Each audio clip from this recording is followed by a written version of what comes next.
सुरक्षित होंगे, सुरक्षित होंगे। नमस्ते, मैं वंदना कुमारी आपके समक्ष एक टॉपिक लेके प्रस्तुत हुई हूँ। India has an amazing super power, defence and economics. Bharat एक उभरती हुई महाशक्ति, रक्षा और अर्थव्यवस्था। भारत ने अपनी ऐतिहासिक विरासत, विशाल जनसंख्या और विविध संसाधनों के साथ आज एक उभरती हुई महाशक्ति के रूप में विश्व मंच पर तेजी से उभर रहा है। देश के पिछले मिशन शक्ति के तहत एंटी सैटेलाइट मिसाइलें का सफल परीक्षण किया गया, जिसमें भारत इस तकनीक में महारत हासिल करने वाला विश्व का चौथा देश बना है। भारत का रक्षा बजट लगातार बढ़ रहा है। 2024-25 में रक्षा पर खर्च की रैंकिंग में सुधार हुआ है। 2023 में भारत की 5वीं सबसे बड़ी अर्थव्यवस्था बन गया है। IMF और विश्व बैंक के अनुसार भारत 2023 तक तीसरी सबसे अर्थव्यवस्था बनने की ओर अग्रसर है। भारत में स्टार्टअप में तेजी से विकास हो रहा है। भारत 2024 में भारत 100 से अधिक यूनिकॉर्न स्टार्टअप और घर बना गया है। डिजिटल इंडिया और UPI जैसी पहल में डिजिटल अर्थव्यवस्था को नया आयाम दिया है। विदेशी निवेश FDI में 2024 और 2023-24 में भारत ने 100 मिलियन से अधिक का प्रत्यक्ष विदेश निवेश प्राप्त किया। विनिर्माण, सेवा और तकनीकी क्षेत्र में विदेशी कंपनियों का निवेश बढ़ रहा है। भारत में इंफ्रास्ट्रक्चर का विस्तार भी बढ़ रहा है, जैसे हाईवे, रेलवे और स्मार्ट सिटी प्रोजेक्ट के माध्यम से बुनियादी ढांचे की ओर विकसित हो रहा है। भारत में बंदरगाह और लॉजिस्टिक हब का उन्नयन वैश्विक व्यापार में बढ़ावा दे रहा है। हरित अर्थव्यवस्था में भी भारत ने नवीकरणीय ऊर्जा के क्षेत्र में बड़ा कदम उठाया है। 2023 तक 50% ऊर्जा में नवीकरणीय स्रोतों से प्राप्त करने का लक्ष्य है। भारत की वैश्विक सशक्त विदेशी नीति में संतुलन और कूटनीति का अद्भुत मिश्रण है। क्वाड और ब्रिक्स जैसे अंतर्राष्ट्रीय समूहों में इसकी भूमिका महत्वपूर्ण है। भारत संयुक्त राष्ट्र शांति मिशनों में सबसे बड़ा योगदान करता है। G20 की अध्यक्षता में भारत अपनी आर्थिक और राजनीतिक ताकत को विश्व के सामने मजबूत किया है। भारत आज रक्षा और अर्थव्यवस्था के क्षेत्र में उल्लेखनीय उपलब्धियां हासिल कर रहा है।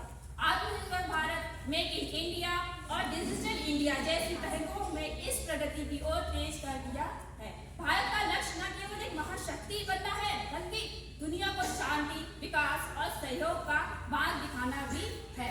आने वाले वर्षों में भारत वैश्विक मंच पर अपनी भूमिका अधिक सशक्त करेगा। अंत में, जिस दिन तेरी फतह का परचम इस मिट्टी पर लहराएगा, जिस दिन तेरी फतह का जश्न इस मिट्टी पर लहराएगा, क्या जमीन क्या आसमां हिंदुस्तान मिल जाएगा। शुरू करने का अब पहले से कहीं अधिक आसान हो गया है, लेकिन हर सपने की तरह इसे सफल करने के लिए मेहनत, रणनीति और दृढ़ संकल्प की जरूरत होगी। आइए उन महत्वपूर्ण कदमों पे हम चर्चा करें जो आपके विजन को हकीकत में बदल सकते हैं। स्पष्ट दृष्टि से शुरुआत करते हैं। हर सफल व्यवसाय एक स्पष्ट विचार से शुरू होता है। खुद से पूछे, मैं किस चीज के लिए जुनूनी हूँ? मैं कौन सा समस्या हल कर सकती हूँ? या दूसरे के जीवन में मैं क्या मूल्य जोड़ कर सकती हूँ? मेरा लक्ष्य क्या है? कौन है? एक योजना बनाए। एक अच्छी व्यवसाय योजना आपका रोडमैप है। ये जटिल होने की आवश्यकता नहीं, लेकिन इसमें बिंदुएं शामिल होनी चाहिए। अपना लक्ष्य, आपका उत्पाद या सेवाएं, आपका लक्षित बाजार, विपणन रणनीति, वित्तीय प्रोजेक्शन। योजना आपको केंद्रित रखती है और चुनौतियों के लिए तैयार करती है। तकनीक का उपयोग करें। आज के डिजिटल युग में तकनीक आपको सबसे बड़ी सहयोगी है। सोशल मीडिया मार्केटिंग से लेके ई-कॉमर्स प्लेटफॉर्म तक तकनीक आपको आपके घर से बाहर कदम रखे बिना वैश्विक दर्शक तक पहुंचने की अनुमति देती है। एक व्यवसायिक आकर्षक सामग्री और सक्रिय सोशल मीडिया प्रोफाइल के माध्यम से मजबूती ऑनलाइन उपस्थिति बनाएं। गुणवत्ता और निरंतरता पर ध्यान दें। आपके ग्राहक आपके उत्पाद या सेवा की गुणवत्ता को याद रखेंगे। पैकेजिंग से लेकर ग्राहक सेवा तक उत्कृष्टता का प्रयास करें। एक घरेलू व्यवसाय प्रतिष्ठा पर चलती है, इसलिए सुनिश्चित करें कि हर इंटरेक्शन विश्वासी और वफादारी बना है। सीखे और अनुकूल बने। बाजार गतिशील है और सफलता के लिए अनुकूलता आवश्यक के लिए खुले रहें, रुझान को ट्रेन करें और अपने पेशकशियों को लगातार सुधारें। यदि कोई काम नहीं करता है तो उससे सीखें और अपना दृष्टिकोण समायोजित करें। नेटवर्क और रिश्ते बनाएं। भले ही आप घर से काम कर रहे हो, नेटवर्किंग बहुत जरूरी है।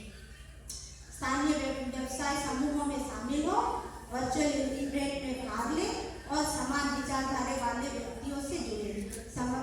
साझेदारी और सहयोगी नए अवसर खोल सकते हैं। अपनी व्यक्ति या विवेकपूर्ण प्रबंधन से छोटे स्तर पर शुरुआत का सफल मतलब अक्सर सीमित संसाधन होता है। अपने खर्चों पर नजर रखें, मुनाफा या समझदारी को पुनर्निवेश करें और अनावश्यक ऋण से बचें। वित्तीय अनुशासन दीर्घकालीन सफलता की नींव रखती है। दृढ़ रहे। अंत में सफलता की पूंजी है धैर्य। चुनौतियां और असफलताएं आएंगी, लेकिन एक स्पष्ट दृष्टि और समर्पण के साथ आप उन्हें पार कर सकते हैं। छोटी छोटी जीत का जश्न मनाएं और बड़े लक्ष्य पर ध्यान केंद्रित रखें। एक सफल घरेलू व्यवसाय शुरू करना अपने जीवन के एक महत्वपूर्ण उद्यम में बदलने के बारे में है। यह दूसरे को मूल्य प्रदान करने के साथ साथ अपनी शर्तों पे काम करने की स्वतंत्रता का आनंद लेने के बारे में है। याद रखें, यात्रा चुनौतीपूर्ण हो सकता है, लेकिन इसके परिणाम हमेशा संतोषजनक होगी। तो आज पहले कदम उठाएं, खुद पर विश्वास करें, प्रक्रिया पर सब भरोसा रखें और अपने उद्यमशीलता को जुनून को उड़ान। महोदय, आज हम आप लोगों के मध्य अपने विचारों को रखने की अनुमति चाहते हैं, जिस विषय पर कॉर्पोरेट जॉब वर्सेस स्टार्टअप है। महोदय, दुनिया में दो तरह के लोग पाए जाते हैं। जैसे पहले वो जो जॉब करना चाहते हैं, दूसरे वो जो बिजनेस में जाना चाहते हैं। कई लोगों का कहना है कि बिजनेस अच्छा है, तो वहीं कई लोगों का कहना है नहीं यार, जॉब अच्छा है। कई लोग कहते हैं बिजनेस करना चाहिए, तो कई लोग कहते हैं नहीं, जॉब ही करेंगे। वैसे बेरोजगार की दुनिया में दोनों ही चीजें सही लगती हैं। जमाने को देखते हुए काम कुछ भी करें, मतलब बस पैशन से रखें। काम कुछ भी करें, मतलब बस पैशन से रखें। फायदे और नुकसान लगे रहते हैं। इसीलिए जॉब हो या स्टार्टअप, जॉब हो या स्टार्टअप से नुकसान भी होते हैं। करियर एक ऐसी चीज है जिसका फैसला हमेशा शांति और दिमाग से लेना चाहिए। कई बार लोग नौकरी में जाने के बाद बिजनेस करने का सोचते हैं, वहीं कई लोग बिजनेस में जाने के बाद जॉब करने का निर्णय लेते हैं।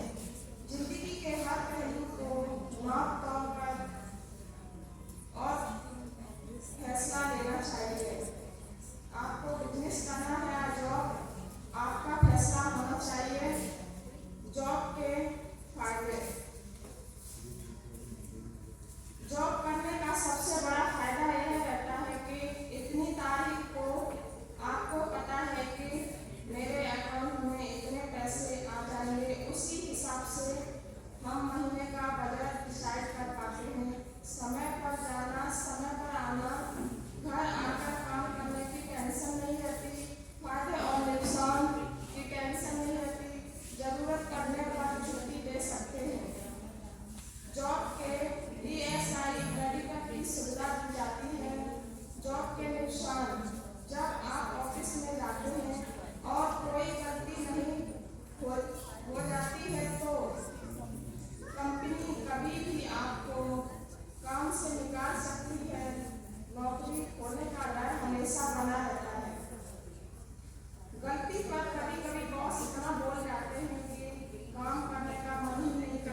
करें, ऑफिस जाएं, वहाँ के बॉस आप खुद हैं, कम समय में अमीर बन सकते हैं। स्टार्टअप के नुकसान, व्यापारी को आय से ज्यादा नुकसान लगा रहता है। एक छोटी सी चूक बड़ा नुकसान करा देती है। दोस्त से ज्यादा दुश्मन होते हैं। घर आने के बाद व्यापारी को टेंशन लगी रहती है। कम से ज्यादा धोखा दे जाने, अगले दिन कौन सा कर्मचारी जॉब छोड़ के जाने वाला है। हम बस इतना कहना चाहेंगे कि जो भी काम करें दिल से करें। जॉब हो या स्टार्टअप, मेहनत और लगन से सब कुछ हासिल हो सकता है। जय हिंद। उन्नत एआई समाधानों के आपूर्तिकर्ता के रूप में देख रहा है, जिन्हें देश की जटिल और बहुआयामी आर्थिक और सामाजिक चुनौतियों को हल करके और बहुत बड़े पैमाने पर विकसित किया गया है। एआई का जनक जॉन मैककार्थी को माना जाता है। भारत कुल 174 देशों में 72वें स्थान पर है। एआई की तैयारी के मामले में भारत एशिया प्रांत क्षेत्र में सिंगापुर और हांगकांग के बाद तीसरे स्थान पर है। भारत ने पहले ही अपनी एआई की रणनीति तैयार कर ली है, जो न केवल अर्थव्यवस्था के लिए बल्कि सामाजिक समावेशन के लिए भी एआई का लाभ उठाएगी। 2035 तक भारत के सकल घरेलू उत्पाद में 957 मिलियन अमेरिकी डॉलर की वृद्धि हो सकती है। भारत में एआई रणनीति में न केवल आर्थिक और सैन्य विकास के लिए इस तकनीक का लाभ उठाना शामिल है, बल्कि भारत का लक्ष्य देश को एआई गैराज के रूप में स्थापित करना है। इलेक्ट्रॉनिक्स और सूचना प्रौद्योगिकी मंत्रालय के एक प्रमुख अनुसंधान एवं विकास संगठन centre for development of advance computing ने एआई में मजबूत अनुसंधान किया है। भारत में एआई का भविष्य अविश्वसनीय रूप से आशाजनक है। एआई में कृषि और स्वास्थ्य सेवा से लेकर शिक्षा और विनिर्माण तक देश के हर उद्योग और क्षेत्रीय क्रांति लाने की क्षमता है। एआई भारत को अपनी उत्पादकता, प्रतिस्पर्धात्मकता और जीवन की गुणवत्ता में सुधार करने में मदद कर सकता है। एआई को चौथी औद्योगिक क्रांति का हिस्सा माना जा रहा है। हाल ही में भारत सरकार के थिंक टैंक नीति आयोग और गूगल के बीच इस बात पर सहमति बनी है कि दोनों भारत की उदीयमान कृत्रिम बुद्धिमत्ता और मशीन लर्निंग के पारिस्थितिकी तंत्र को बढ़ावा देने में एक साथ काम करेंगे। भारत में एआई के विकास की अपार संभावनाएं हैं। वित्त मंत्री निर्मला सीतारमण ने इस साल संसद में केंद्रीय बजट 2023-24 पेश किया तो एआई जैसी उभरती हुई तकनीक के लिए कई विकास पहलों की घोषणा की है। इस साल एआई को लेकर ग्लोबल पार्टनरशिप के अध्यक्ष के रूप में भारत के पास सामान्य उद्देश्यों वाली एआई टेक्नोलॉजी के इर्द गिर्द अंतर्राष्ट्रीय संवाद की अगुवाई करने और जिम्मेदार एवं समाजसेवी एआई को बढ़ावा देने का मौका है। आगे आने वाले समय में भारत को उभरती एआई ताकत के रूप में अपनी मौजूदा स्थिति को बरकरार रखने और उसे मजबूत करने और आगे बढ़ाने के लिए अपने एआई इकोसिस्टम के भीतर बहुत सारी कोशिशों करने की जरूरत है। भारत को अपने मूल एआई सिद्धांतों और रोडमैप को एक सर्वोच्च संस्था एवं राष्ट्रीय नीति के तहत लाना होगा। वहीं अलग अलग क्षेत्रों के लिए गाइडलाइन, स्ट्रेटजी की तैयारी करनी होगी ताकि विभिन्न स्तरों पर प्रभावी नीतिगत विचारों और उन्हें अमल में लाने की सुनिश्चित किया जा सके। सरकार, उद्योग, शिक्षा जगत और सिविल सोसाइटी के बीच मिलीजुली साझेदारी से इस संरचनात्मक ढांचे को बढ़ावा मिलेगा। धन्यवाद। मेरा टॉपिक है हाउ टू स्टार्ट होमग्रोन बिजनेस। सम्मानित अतिथि महोदय, आदरणीय अतिथियों और मेरी प्रिय बहनों, मैं आपके साथ एक महत्वपूर्ण विषय पर चर्चा करना चाहता हूँ। घर से शुरू किया गया व्यवसाय। हम कोई लोग अपने सपनों को पूरा करने और अपने जुनून को व्यवसाय में बदलने के लिए घर से व्यवसाय शुरू करना चाहते हैं, लेकिन घर से व्यवसाय शुरू करना इतना आसान नहीं है। इसके लिए आपको बहुत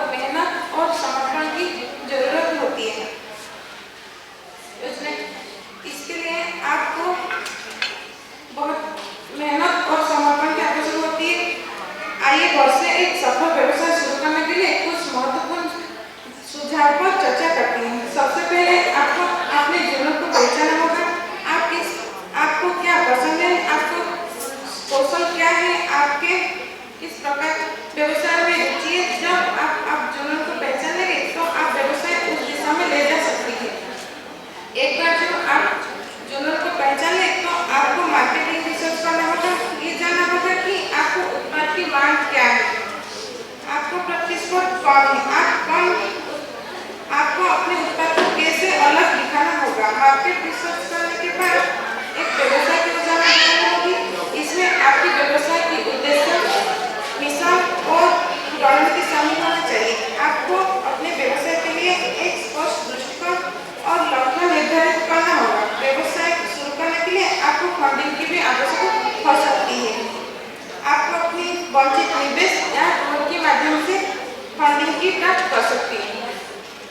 आपको अपने व्यवसाय के लिए स्पष्ट बजट बनाना होगा और अपने खर्च को नियंत्रण करना होगा। एक बार जब आप व्यवसाय शुरू हो जाए तो आपको मार्केटिंग और प्रमोशन की जरूरत होगी। अपने ग्राहकों तक आपके उत्पाद पहुंचाना होगा। आप सोशल मीडिया, ईमेल मार्केटिंग और ऑनलाइन मार्केटिंग को प्रयोग कर सकती है। ग्राहक सेवा आपका व्यवसाय की सफलता के लिए बहुत महत्वपूर्ण है। आप अपने ग्राहकों की जरूरत को समझाना होगा और उन्हें संतुष्ट करना होगा। आप अपने ग्राहकों की प्रतिक्रिया को सुनना भी होगा और उनकी समस्या को समाधान करना होगा। घर से व्यवसाय शुरू करना एक चुनौतीपूर्ण काम है, लेकिन ये बहुत फायदेमंद भी हो सकती है। आइए हम अपने सपनों को पूरा करने के लिए एक साथ मिलकर काम करें और अपने देश को बेहतर भविष्य की दिशा में ले जा सकते हैं। Border institutions target classifications and enhance the accuracy of defense operations. The potential applications and impact of artificial intelligence are wide-ranging, including healthcare to help diagnose and treat disease. I would like to share some advantages of artificial intelligence. First of all, improved efficiency. Artificial intelligence can automate tasks, identify patterns, and optimize workflow. This can lead to increased productivity and profits. Reduce error. Artificial intelligence can perform tasks more quickly and efficiently than humans, which can reduce the risk of error. Enhance decision making. Artificial intelligence can analyze large number of data to identify patterns and trends. This can help business to better decision meet consumer needs. Some of the disadvantages of artificial intelligence are job displacement. Artificial intelligence can automate repetitive tasks, which could lead to job losses. Security risk. Artificial intelligence system can be vulnerable to cyber attacks and manipulations. High upfront cost. Implementing artificial intelligence-based solution can be expensive, especially for small companies and startups. So, I conclude my speech by saying that artificial intelligence depends on some situations whether it is useful or harmful for mankind. Thank you and have a great day. Artificial intelligence in India and emerging technology. First of all, I would like to tell that artificial intelligence, also called AI, has already started making waves in emerging in various industries, and its impact is only expected to grow in the coming years. First, let's understand what AI is and how it works. AI refers to the development of computer systems that can perform tasks that typically require human intelligence, such as learning, problem solving, and decision making. These systems use algorithms and data to make predictions, classify objects, and generate insights. In India, AI has the potential to transform various sectors, including healthcare, education, finance, and transportation. For instance,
suggestion and provide real-time updates to commuters. However, as AI become more pervasive, there are also concerns about its impact on jobs, privacy and security.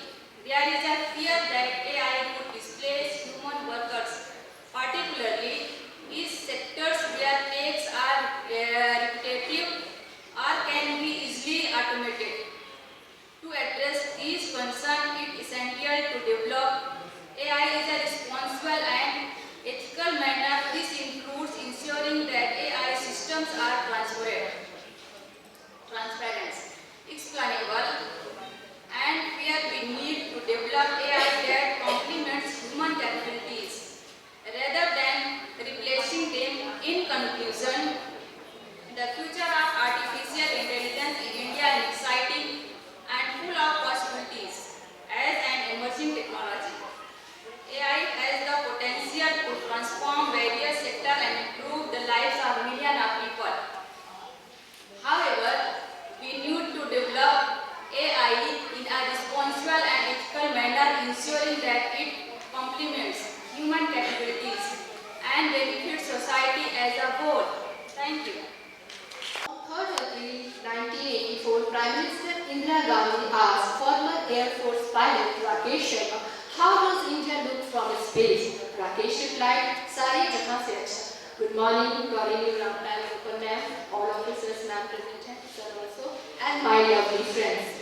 78 years ago in 1948, India, a newly born, was struggling for its survival. It was the torn by the communists and extremists. 8 million refugees had to resettle, provide with land, home, employment, citizenship. 500 princely states had to be integrated. The future looked uncertain. The question then being asked was, will India survive? Today, 76 years down the road, that fearful question had been replaced by a far more hopeful one. Will India become a superpower? Before we get where we are heading, we need to understand where we have come from. The history is India is rich one. For nearly 700 years, this subcontinent was the wealthiest place on the earth and made up 1/4 of the world trade until the British took $45 trillion from India and left the subcontinent into darkness for the next 200 years.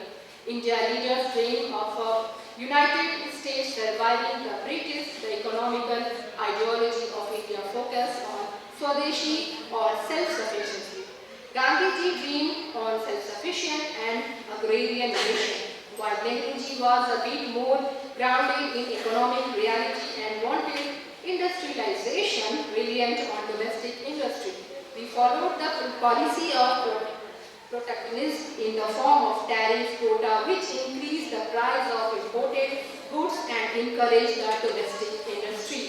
India adopted a 5-year plan inspired from Soviet Union, but it was all about the change. In the 1991, when Soviet Union collapsed, India not only lost an ally but also a major trading partner and supporter of all industry. By 1990, and India, like any other developing country, was reduced debt crisis. We did not even have the forest reserve for 2 weeks of import and had to turn the International Monetary Fund. All thanks to late Dr. Manmohan Singh, to economy was liberalized. India achieved economic growth. Millions were lifted out of poverty and a new middle class had established itself. In 1991, Prime Minister P.V. Narasimha Rao was said, our coffers are unfilled. And in 2004, Prime Minister Dr. Manmohan Singh declared, for being a borrower, India today loaned cash to the less fortunate and poorer country. India has gone through an economic transformation over the past few decades, evolving from agriculture-based economy to a global leader in technological service. India's real GDP is grown as an average of 7.9%. Between very few economies in the world have maintained the post-COVID recovery as consistently as the Indian economy has done. Surrounded by the Himalayas, military border with nuclear armed neighbors. India needed a well-rounded defense strategy. Its ongoing territorial disputes in the northwest, northeast, along with its aim to ensure regional stability, have greatly influenced the development of its military strength. The journey of the Indian Armed Force over the last 100 years has mirrored the momentous history of the birth, struggle and victory of India. India's defense capability covered land, sea and air, making it well prepared to handle security challenges in a rapidly changing world. If nuclear weapon added to its strength, these reasons also increase its influence in global geopolitics. According to the 2024 Global Firepower Index, India ranked as the fourth most powerful military in the world. Highlighting its key role in regional security, however, to become a major global defense power, India still has a lot of achieve while it is a strong regional military power. It is not yet considered a military superpower like the US, Russia and China. We still have a long way to go. Experts suggestion that for India to achieve this status, it needs to modernize its armed force, build a strong partnership, improve training, invest in research and development, enhance cyber warfare and space capability, improving intelligence system. India is not just a piece of earth, she is power, a godhead. This is how Sri Aurobindo looked at this country and its rich and ancient civilization. All that he wanted was his fellow India to have the faith in India that one day India must rise and be a superpower. The US may still be a superpower in its early decades, but the future belongs to India. Thank you so much. मेरा नाम आज मैं corporate job versus startup के बारे में बात करूँगी। तो आजकल बहुत से लोगों का सवाल ये है, सबसे बड़ा सवाल बन गया है कि हम जॉब करें या नौकरी करें। तो अगर आप थोड़ा सा ध्यान देते हैं तो हो सकता है कि आपके लाइफ का एक बहुत बड़ा पर्सपेक्टिव क्लियर हो जाए और आप दूसरों के भी पर्सपेक्टिव को क्लियर कर पाएँ। आज मैं बताऊंगी कि जॉब और बिजनेस में क्या सही है। तो मैं एक व्यक्ति होते हैं जो गाड़ी चला रहे होते हैं, तो उनकी गाड़ी का फ्यूल खत्म हो जाता है, तो वो एक फ्यूल स्टेशन पे जाते हैं और वहाँ के पेट्रोल पंप अटेंडेंट जो होते हैं उनसे बोलते हैं कि मेरी गाड़ी में फ्यूल डाल दीजिए। तो पेट्रोल पंप अटेंडेंट बोलते हैं कि सर डीजल डालूं या पेट्रोल डालूं। तो गाड़ी वाला बोलता है कि जो सबसे बढ़िया है वही फ्यूल गाड़ी में डाल दो। तो पेट्रोल पंप अटेंडेंट बोलते हैं कि नहीं सर, आपकी गाड़ी डीजल है तो डीजल पड़ेगी, अगर आपकी गाड़ी पेट्रोल है तो पेट्रोल डलेगा। तो इस पे जो गाड़ी जो चालक है वो बोलते हैं कि नहीं नहीं भाई ऐसा नहीं करना है, जो मार्केट में सबसे बढ़िया चल रहा हो, जिसकी कीमत हो, जिसकी डिमांड हो, वही फ्यूल मेरे गाड़ी में डालो। तो पेट्रोल पंप अटेंडेंट बोलते हैं कि सर ऐसा नहीं होता है, आपकी गाड़ी के अंदर जो इंजन है अगर वही चीज़ बाहर से डलेगी तो ही आपकी गाड़ी अच्छे से चल पाएगी, नहीं तो आपकी गाड़ी बंद हो जाएगी। तो हम यही कहना चाहते हैं इसके माध्यम से, इस स्टोरी के माध्यम से कि हर इंसान अलग अलग फील्ड के लिए बना है, कोई जॉब के लिए बना है तो कोई नौकरी के लिए बना है। हम क्या करते हैं कि हम बाहर लोगों से बाहर पूछ रहे हैं कि हम क्या करें और लोग हमें बता रहे हैं कि आप जॉब कर लो, आप बिजनेस कर लो। हाँ, वो अपने पॉइंट ऑफ व्यू के हिसाब से आपको बता रहे हैं, जो उनका इनर कोर वैल्यूज है, जो उनके साथ उनका अलाइनमेंट है, वो उस हिसाब से आपको गाइड कर रहे हैं कि आप जॉब करिए या बिजनेस करिए। लेकिन हमें क्या करना है कि हमें अपने हिसाब से हमारी क्या स्ट्रेंथ है, क्या वीकनेस है, किस चीज़ में हम बढ़िया परफॉर्म कर सकते हैं, किस चीज़ में बेहतर कर सकते हैं, कितनी हमें नॉलेज है, हमारे पास कितने सारे आइडियाज़ हैं, कितने सारे थॉट्स हैं, उस बेस पे हमें अपना कैरियर चूज करना चाहिए। तो यहाँ पे जैसे और कई बार ये भी होता है कि हम बहुत इसी कंफ्यूजन में लगे रहते हैं, हम कैरियर करें, जॉब करें या बिजनेस करें, तो हम लोगों के चक्कर में पड़ के खुद की जो वीकनेस पॉइंट होता है तो क्या करते हैं कि हम उसको मुझे असेस नहीं कर पाते, हम दूसरों के अकॉर्डिंग चलने की कोशिश करते हैं, जो बाद में जाके हम सक्सेस नहीं हो पाते उस चीज़ में। तो आपको क्या करना है, जो आपकी इनर कोर वैल्यूज है, जो आपके साथ अलाइन होती है, उस पर हमें काम करना है। क्या था कि जो आपके, मैं एक छोटा सा यहाँ पे एग्जाम्पल दूँगी कि जो आपके अंदर जो आपका इंजन कैसा है, जैसे आपके अंदर का सिस्टम कैसा है, उस हिसाब से अगर आप चलेंगे तो आप डिसाइड कर पाएंगे कि आपको जॉब करना है या नौकरी करनी है। जब भी अगर वो जो आपके अंदर है अगर उससे मिसमैच हो गया तो क्या होगा कि आप परेशान हो जाएंगे, आप कुछ भी नहीं कर पाएंगे, ना तो आप जॉब में बेहतर परफॉर्म कर पाएंगे और ना ही आप नौकरी में परफॉर्म कर पाएंगे। बहुत से लोग क्या हो रहे हैं कि जॉब में परेशान हो रहे हैं, जो बिजनेसमैन है उनका बिजनेस नहीं चल रहा है, क्यों? क्योंकि वो अपने हिसाब से डिसीजन नहीं ले पा रहे हैं। तो जरूरत है अपने अंदर देखने की कि हम किस चीज़ के लिए बने हैं। अब ये कैसे होगा, आज हम यही मतलब समझेंगे। सबसे पहले देखनी है हमें अपने inner core values. Inner core values से मेरा मतलब यहाँ पे ये है कि आपका इंटरेस्ट कितना है, आपके अंदर कितनी तीव्र इच्छा है उस काम को करने के लिए। आप जॉब करना चाहते हैं तो जॉब करिए, अगर आपको बिजनेस में जाना है तो आप बिजनेस का फैसला करिए।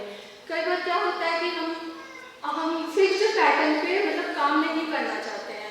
एक होता है जैसे अगर हम नौकरी करने जा रहे हैं तो नौकरी में क्या होता है कि हमें फिक्स पैटर्न पे चलना पड़ता है, उसके अपने रूल रेगुलेशन और नियम होते हैं कि इतने बजे से इतने बजे आपको नौकरी करनी है, टाइमिंग होता है, फिक्स होता है कि 9 to 5 आपको जॉब करनी ही करनी है। लेकिन बिजनेस में ऐसा नहीं होता है, बिजनेस में हमारे पास कोई फिक्स पैटर्न नहीं होता है, तो उस हिसाब से आप डिसाइड करिए अपने करियर को। नेक्स्ट एक चीज और हम इसमें जानेंगे सबसे पहले कि आपके अंदर पेशेंस कितना है, मतलब आपके अंदर धैर्य कितना है। अगर आपके अंदर धैर्य है किसी चीज को लेके, तो अगर जैसे मान लीजिए कि आपके अंदर धैर्य, अगर आप कोई बिजनेस शुरू कर रहे हैं, कई बार क्या होता है कि जो नौकरी में तो क्या है कि आपको पता है आपकी फिक्स्ड सैलरी है, इस महीने के आखिर तक आपको इतने सैलरी अकाउंट में आ जाएगी। लेकिन जॉब में ऐसा नहीं होता है। जब हम जॉब स्टार्ट करते हैं तो हमें पता नहीं होता है कि हमें पैसे कब मिलेंगे, हमारा प्रॉफिट कब होगा। उस हिसाब से हमें उतना पेशेंस बना के रखना पड़ेगा। अगर आप वेट कर सकते हो 2 महीने, 4 महीने, 2 साल, 3 साल, तो आप बिजनेस की तरफ जाइए। अगर आपके अंदर पेशेंस नहीं है, धैर्य नहीं है, तो आप नौकरी की तरफ जाइए। नेक्स्ट सेकंड में हम ये देखेंगे सेल्फ ड्रिवन। जैसे मैंने पहले बोला कि आप में तीव्र इच्छा कितनी है उस चीज को करने की। अगर आप जॉब की शुरुआत कर रहे हैं या बिजनेस कोई करना चाहते हैं तो आप अपने आपको देखिए कि क्या आप वो कर पाएंगे, आप में उतनी क्षमता है, आप उतने इंटरेस्टेड हो उस चीज में, आपकी इतनी इच्छा है कि आप उस चीज को अगर आप शुरू कर पाओगे तो लास्ट तक आप उसको ले जा पाओगे, तो आप बिजनेस कर सकते हैं। नहीं तो जॉब तो आपके लिए करना ही है, आप कहीं भी नौकरी कर सकते हैं। और नेक्स्ट पॉइंट ये है कि रिस्क टेकिंग एबिलिटी, जोखिम लेने की जो क्षमता है आप में कितनी स्ट्रॉन्ग है। अगर रिस्क टेकिंग एबिलिटी अगर आपकी बहुत हाई है तो आप बिजनेस की तरफ जाइए, और अगर लो है तो आप नौकरी देख सकते हैं।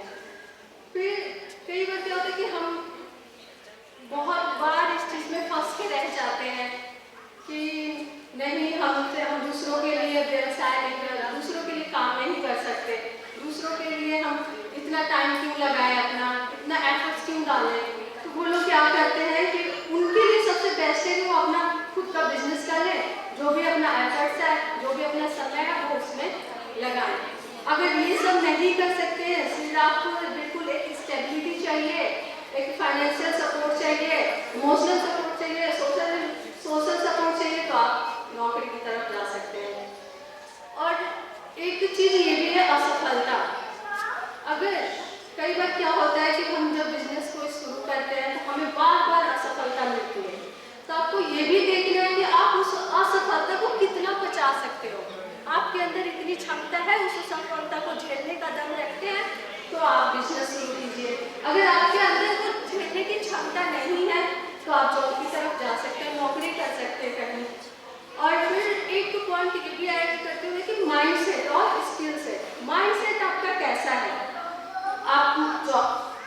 फिर जैसे माइंड अगर काम करता है तो जॉब की तरफ जाइए, बिजनेस है अगर माइंड सेट आपका ऐसा है, आपके पास न्यू आइडियाज हैं, न्यू थॉट्स हैं, न्यू स्किल्स हैं, बहुत सारे बिजनेस शुरू कर सकते हैं। और एक चीज ये भी है कि अगर आप कहीं नौकरी कर रहे हैं उसमें आप खुश हैं तो आप नौकरी ही करिए, फिर तो आपको बिजनेस में जाने की जरूरत नहीं है। हालांकि अगर आपको लगता है कि अगर मैं नौकरी करते करते अब मुझे कुछ अपना स्टार्ट करना है या अपनी लाइफ में कुछ आगे बढ़ना, कुछ एग्जाम्पल सेट करने हैं, तो आप बिजनेस की तरफ उसके बाद प्लान कर सकते हैं। जॉब में आपको ये होता है कि स्किल्स की जरूरत पड़ती है, लेकिन इतनी भी स्किल्स की जरूरत नहीं पड़ती जितनी कि बिजनेस में। बिजनेस में आपको बहुत सारे स्किल की जरूरत पड़ती है, बेहतरीन कॉन्सेप्ट, बेहतरीन आइडियाज, बेहतरीन स्किल की जरूरत पड़ती है। इसलिए आप अपने हिसाब से अपना देखिए, अपने अंदर की क्षमता को पहचानिए, उसके हिसाब से चूज कीजिए कि आपको नौकरी करनी है या बिजनेस करना है। धन्यवाद। कंपनी से मेरा आज का टॉपिक है इजराइल और अरब संघर्ष के संदर्भ में भारत की विदेश नीति। तो आज इस तरह के ऐतिहासिक और समकालीन महत्व के विषय पर इस तरह की प्रतिष्ठित सभा को संबोधित करना मेरे लिए सम्मान की बात है। तो भारत की विदेश नीति हमेशा ही कूटनीतिक, शांतिपूर्ण सहअस्तित्व और अंतर्राष्ट्रीय सद्भाव को बढ़ाने वाली अपने संस्थागत सिद्धांतों द्वारा निर्देशित रही है। इजराइल और अरब संघर्ष के संदर्भ में भारत का अरब देशों के संदर्भ में अपने संस्थागत सिद्धांतों और इजराइल के साथ अपनी बढ़ती साझेदारी को लेकर सक्षम है। भारत की स्वतंत्रता के समय देश में उपनिवेशवाद और साम्राज्यवाद के खिलाफ ज्यादा संघर्षों के कारण अरब देशों के साथ एकजुटता व्यक्त और भारत के प्रधानमंत्री जवाहरलाल नेहरू ने फिलिस्तीनी कानून का समर्थन किया। फिलिस्तीन के अधिकारों का सम्मान करने वाले नेशनल समाधान की आवश्यकता पर जोर दिया। परिणाम स्वरूप 1947 में भारत ने संयुक्त राष्ट्र में फिलिस्तीन के विभाजन के विरुद्ध मतदान किया। तत्पश्चात भारत ने अरब देशों के साथ मजबूत राजनीतिक संबंध बनाए रखे। 1988 में फिलिस्तीन राज्य को मान्यता दी गई और फिलिस्तीनी मुक्ति संगठन यानी PLO को भारत ने लगातार समर्थन दिया। 13 अप्रैल को भारत की निर्भरता और खाड़ी देशों में रहने वाले लाखों भारतीयों द्वारा भेजे गए धन से अरब देश और भारत के रिश्ते और भी मजबूत हुए। इसके बावजूद भारत ने इजराइल के साथ सतर्क लेकिन वैवाहिक दृष्टिकोण बनाए रखा। हालांकि भारत ने 1950 में इजराइल को मान्यता दी, लेकिन इसके साथ पूर्ण राजनीतिक जो संबंध है वो 1992 में स्थापित किए, जो भारत की विदेश नीति में स्वीकृति के बाद एक बड़े बदलाव को दर्शाता है। तब से भारत ने रक्षा, प्रौद्योगिकी, जल प्रबंधन और रक्षा जैसे क्षेत्रों में इजराइल के साथ एक मजबूत साझेदारी को बढ़ावा दिया। आज इजराइल भारत के प्रमुख रक्षा आपूर्तिकर्ताओं में से एक है और साइबर सुरक्षा और नवाचार जैसे क्षेत्रों में भी इजराइल और भारत का सहयोग लगातार बढ़ रहा है।